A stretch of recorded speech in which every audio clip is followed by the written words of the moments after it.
ఏపీలో వాలంటీర్ వ్యవస్థ పునరుద్ధరణపై కూటమి ప్రభుత్వం తర్జన భర్జన పడుతోంది. గత ఏడాది ఆగస్టులోనే వాలంటీర్ వ్యవస్థ రద్దయింది. అయితే వాలంటీర్లను మళ్లీ కొనసాగించే విధానంపై అప్పటి జగన్ ప్రభుత్వం ఎలాంటి నిర్ణయం తీసుకోలేదు. దీంతో ఈ ఏడాది మే వరకు కూడా వాలంటీర్లు అక్రమంగానే పనిచేశారు.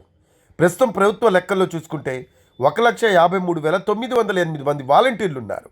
వీళ్ళందరికీ నెలకు 5,000 రూపాయల చొప్పున 76.95 కోట్ల రూపాయల గౌరవ వేతనం అందిస్తున్నారు.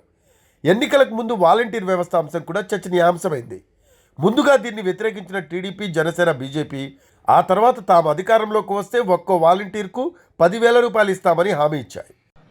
అందుకే తెలుగుదేశం అదే మరి ఎన్డీఏ మేమందరం 3 పార్టీల కూటమికి హామీ ఇస్తున్నాం.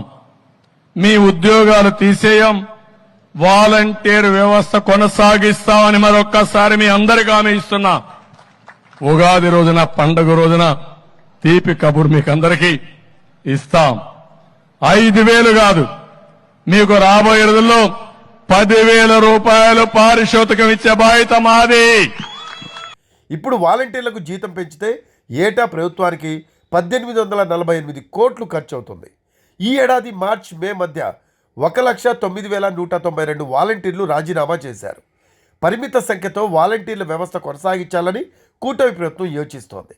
వచ్చే కేబినెట్ సమావేశంలో దీనిపై నిర్ణయం తీసుకోనుంది. వాలంటీర్లలో ఎవరు ఎంత చదువుకున్నారు? వాలంటీర్లలో పీజీ చేసిన వాళ్ళు 5% మంది ఉన్నారు.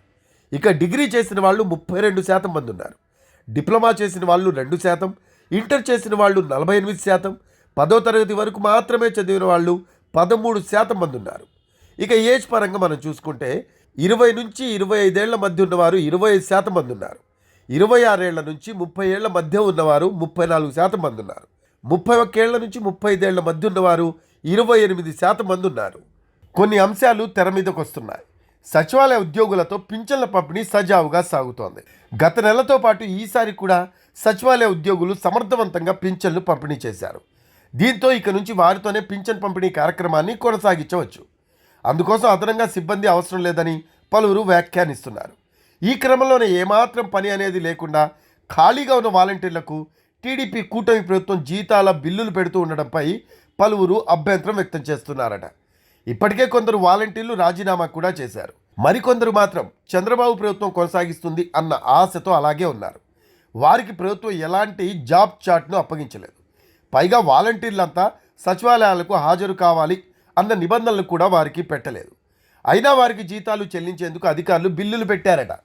ఇప్పటికే పని చేయకుండానే 2వ నెల జీతం తీసుకుంటున్నారట. మొదటి నెల పోనీ అనుకున్న 2వ నెల కూడా పని చేయకుండానే ప్రభుత్వం వైసీపీ కార్యకర్తలకు జీతాలు ఇస్తుంది అని టీడీపీ నేతలు వ్యాఖ్యానిస్తున్నారట. మొత్తం గ్రామ, వార్డు సచివాలయాల్లో 2.5 లక్షల మంది వాలంటీర్లు ఉండగా ఎన్నికల సమయంలో వారిలో సగం మంది రాజీనామా చేసినట్లు చెబుతున్నారు. ఈ లెక్కన చూస్తే కనీసం 1,00,000 మందికి పైగా పని లేకుండా ఒక్కొక్కరికి 5,000 రూపాయల చొప్పున నెలకు సుమారుగా 50 కోట్ల రూపాయల దాకా వైసీపీ కార్యకర్తలకు జీతాలుగా చెల్లిస్తున్నారు అనేది టీడీపీ కార్యకర్తల వాదన.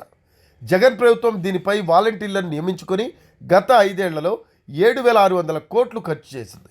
పింఛన్ పంపిణీ తప్ప వాలంటీర్లు ప్రజల కోసం ప్రత్యేకంగా పనిచేసిన దాఖలా లేవు అనేది మరికొంతమంది నేతలు చెప్తున్న వాదన.